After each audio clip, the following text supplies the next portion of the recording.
Greetings, unsettled souls, and welcome to The Correct Views. Sam I.B. reporting for The Media Speaks. Now, let me say up front that as you can hear, as I battle this recording, there is a website that thinks that it's going to be a good idea to make itself refresh.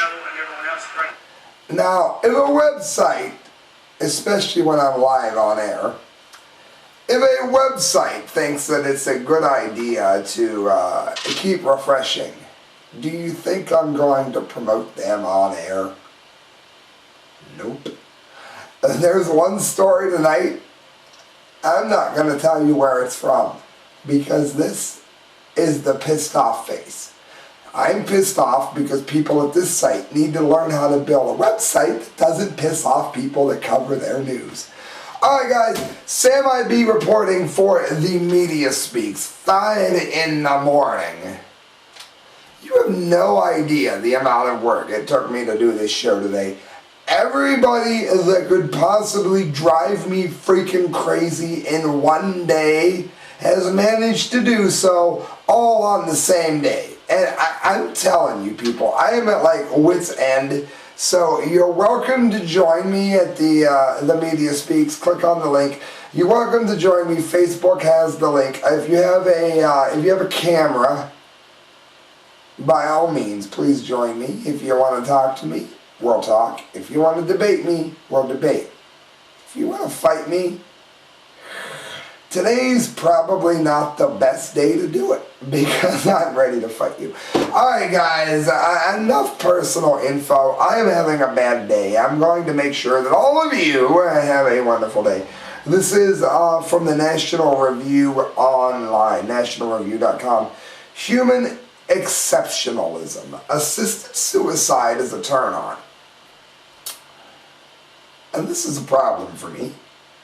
Because, you know what, I'll be the first to say this. I am a horror movie fan. By fan, I mean the true definition of the word, fanatic. Chop 'em up, slice 'em up, cut 'em up, Saw, Texas Chainsaw Massacre, you name it, I have watched it. I can watch Alien and eat a bowl of spaghetti at the same time without being sick. I have no problem with it at all. Zero, not a zilch. If you don't know fact from fiction, then you're an idiot, and I don't care what happens to you. That's just me. However, I watched a Faces of Death once. For those of you that don't know, Faces of Death is a series that photographs or films people's death. I watched it because I was curious. I never watched another one. I know you see the long hair, you see the tattoo, and you think, oh, he's a gothic freak and he likes to watch death. Actually, I'll probably never watch it. Not a fan of it. I like my fictional horror films. I'm not grossed out by watching people die, but I think there's something wrong with you if you do in fact like to watch that. Do I think it should be illegal? No. Do I think you're bent in the head? Yes. Well, this goes along that same vein, and we're going to go ahead and read this real quick. It's by Wesley J. Smith. Assisted suicide, a turn-off. Does assisting suicide have a sexual, or perhaps better stated, sensual component for some people? I have thought, he writes, it might ever since reading A Chosen Death by assisted suicide advocate Dr. Lonnie Shavelson. Shavelson, who witnessed Sarah, described as a Hemlock Society leader, murdering, quote, Gene, who changed his mind before dying, only to have Sarah put a plastic bag over his head. Demonstrating Shavelson's moral hollowness, he not only didn't stop the woman from killing Gene, but didn't report the case to the police. If that doesn't bother you, welcome to Sam's list of people that are bent in the head. I'm going to go on. But this is part of Shevelson's account. I want to focus on, for the moment, why does Sarah do it? He quotes her vexing eccentricity about what it is like to assist the suicide of Naomi from his book on page 75. I firmly believe now the most intimate moment you can share with a person is their death. More than sex, more than birth, more than anything. I was at the deliveries of my 4 grandchildren, and my experience with Naomi's death was above that. That's because you are a twisted, bent, useless human being, that's why. That's because the things that turn you on are exactly the kinds of things that destroy our nation. And before I go on, guys, I am not a prude. I'm in a band called Passing Time. I've worked at a strip club. I have had sex with more than one person at a time. I am not your moral compass. Yes, I am a Christian, and I will be the first Christian to tell you that I am probably the worst Christian that has ever lived. I believe that Jesus rose from the grave by himself, by his own accord. I believe that he is God. But if you think that means that I think that I'm better than you, no. I may have better judgment than a lot of other people, but I'm not better than anyone. As a matter of fact, I'm probably a whole lot worse. So just so we have some kind of a common ground here, I am not preaching to you. I am telling you that this is disgusting and it makes me want to throw up, because this person is much worse than I think that I am. How's that for fair? It's what Sam thinks. And as I read, she's probably a whole lot worse than you two. There's something very sick about that. It's written here at National Review. Very sick.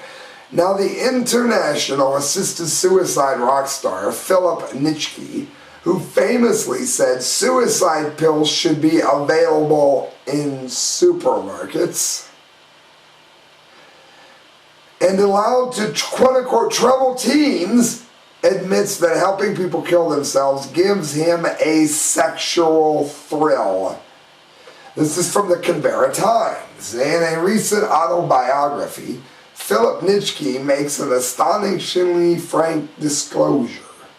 He says that immediately after helping people kill themselves back in the mid-1990s, he had an overpowering need for sex. In the first set of page proofs from Damned If I Do, sent out by Melbourne University Press, Nitschke was found at his most candid. After performing my role in the death, he said, I had an urgent and pressing need for sex.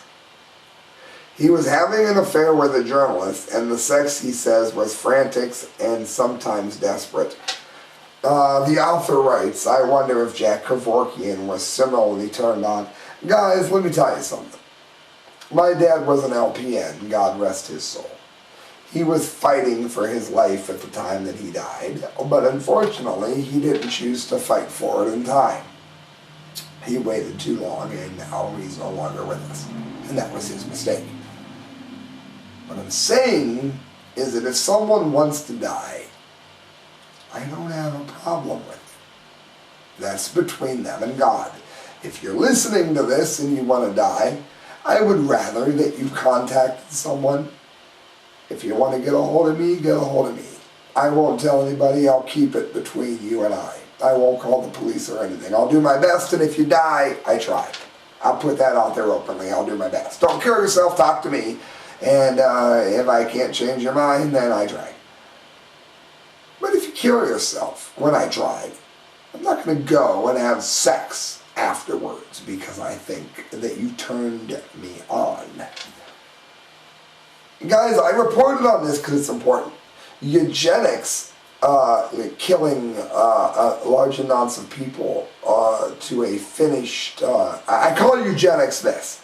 the murder of one or more people for the belief that the ends justifies the means in their death. That's my definition of eugenics. You eugenics people are messed up. Okay, I'm libertarian. If someone wants to kill themselves, that's between them and God. I don't condone it. I don't ask people to do it. I'll say, as somebody who in the distant past, a very distant past, was rather unstable, it's not a good idea. And I've been there, I have the hesitation marks, as it were. I get it. I get it. Okay, when my ex left me, my wife, I had to freak out, and now I'm okay, and I'm glad I didn't do it. Had I done it, that would have been between me and God. But if somebody got turned on by it, there's something wrong with you. And I'll tell you what, I mention this because eugenics and suicide and killing yourself for a greater good is being promoted as a great romantic. And that's just the way the system wants to control you, by making you believe it. So don't do it. Plain and simple, this is sadistic. This is wrong. And no matter how you feel about your life or somebody else's, you know listening to this, whatever conscience you have, you know that it's wrong. This is from nymag.com. Final tally, Americans were 12 times more interested in Miley Cyrus than Syria. I'm sure you can tell by looking at me that I'm not a prude. I'm really not. I just admitted to all kind of kinkiness, and I had to go. I'm in a band, and threesomes, foursomes, moresomes, I don't care. I love the Lords of Acid, which is the most perverted band ever. I love Combi Christ. They are the second most perverted band ever. My problem with Miley Cyrus is that she is a totally untalented hack. She has no real talent that anybody that can carry a tune in somewhat small degree. Anybody that can sing at all has as much talent as she does. What pisses me off about Miley Cyrus is, as somebody who despises pop the way I do, I saw her on Letterman a number of years ago, and she actually spoke like someone who had a brain in their head. And unfortunately, she has sold herself out. She is a sellout. Even a pop artist can be a sellout, and she is. Listen to this idiocy. Syria, by the way, could very easily lead to World War III. Okay? It could lead to things that would destroy our life as we know it. And yet Miley Cyrus gets the hits. Listen to this. That Miley Cyrus captures more attention than escalating war in Syria is by now conventional wisdom. But an exhaustive survey of news sources now reveals exactly how much attention Miley steals. Americans viewed 12 times as more pages about Miley Cyrus as they did about Syria, even though the news sources published 2.4 Syria articles for every one about Miley. And it goes on to mention that for every one click that Syria news got, which could lead to the death of thousands in Syria, could lead to the death of American soldiers going in there to try to unwisely fix this because our idiot president seems to think that it's a good idea, could lead to World War III if Russia or China were deciding to come at us in some way. Whether or not you think America should be in this or not, Miley Cyrus and her limited ability, and I'm going to say up front, I have more talent than Miley Cyrus. Yeah, you're damn straight, I said it. I'll stand by it.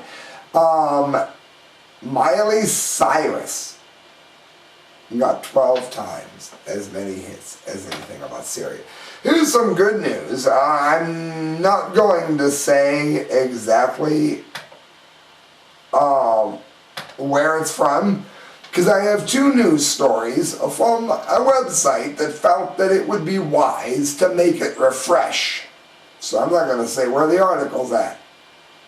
Take it for building a stupid, annoying website. Marijuana fans cheer Tuesday's historic Senate hearing. That is the name of the story. If you type that in, you'll find out where it's from. I'm not going to tell you where it's from because their website has pissed me off. And if you piss me off, it's all downhill from there. Guys, here we go.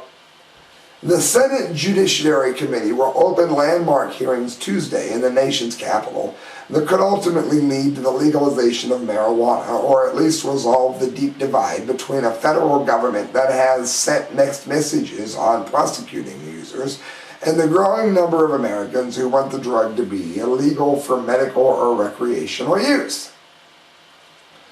Requested by its committee chairman, Senator Patrick Leahy, a Democrat from Vermont, the timing was triggered by the announcement last month by U.S. Attorney General Eric Holder that federal authorities no longer will interfere as states increasingly adopt laws to either allow medical marijuana or legalize the drug entirely. Who's with me on that this might be the only good thing Eric Holder's ever done, since his handling of arms smuggling has led to the death of many?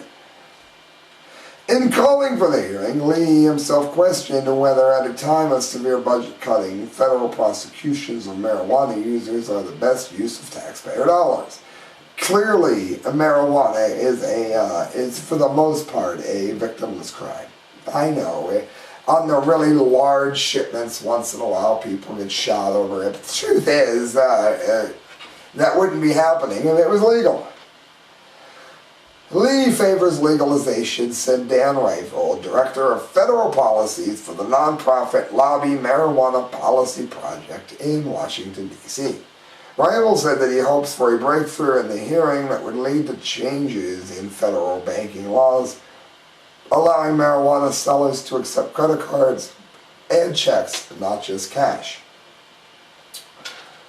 And that word, it goes on, do a lot to legitimize the nation's fledgling marijuana industry, safeguarding transactions from the risk of robberies and smoothing the route away from the black market and Mexico's cartels. What's happening is they're making it impossible for people to actually go ahead and bring their profits to fruition. They have to bring large amounts of cash from point A to point B. Point B may be the bank, may be their house.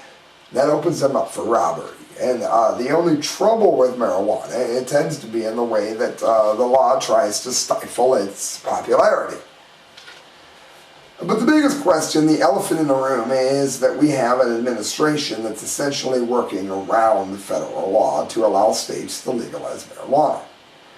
What we should do is just change federal law, just legalize marijuana, he said. This fall, Michigan lawmakers, wisely I might add, could take up bills that would ease laws on marijuana and widen medical users' access to it. Here's the bottom line, people. States, according to the Constitution, trump the federal government in any issue that is not directly written in the Constitution. That means that according to the voters, not according to federal law, according to the voters, states decide what is legal in their states. And what I just read to you is proof that an overreaching federal government is making this a problem, not the rights of the people. Marijuana is not a gateway drug. That is a lie. That's like saying that because you drank water growing up, you now became a pothead, because that's the same logic. You use pot, so now you use crack because you wanted a greater high. You drink water, but now, water just didn't quench your thirst, so you wanted to be more thirsty, so you smoke pot. Point is, it is not a gateway drug. It is not physically addictive. Marijuana is only psychologically addictive. And that is why it should be legal, among many, many other reasons. Guys, go to themediaspeaks.com, click on the Bud-K ad.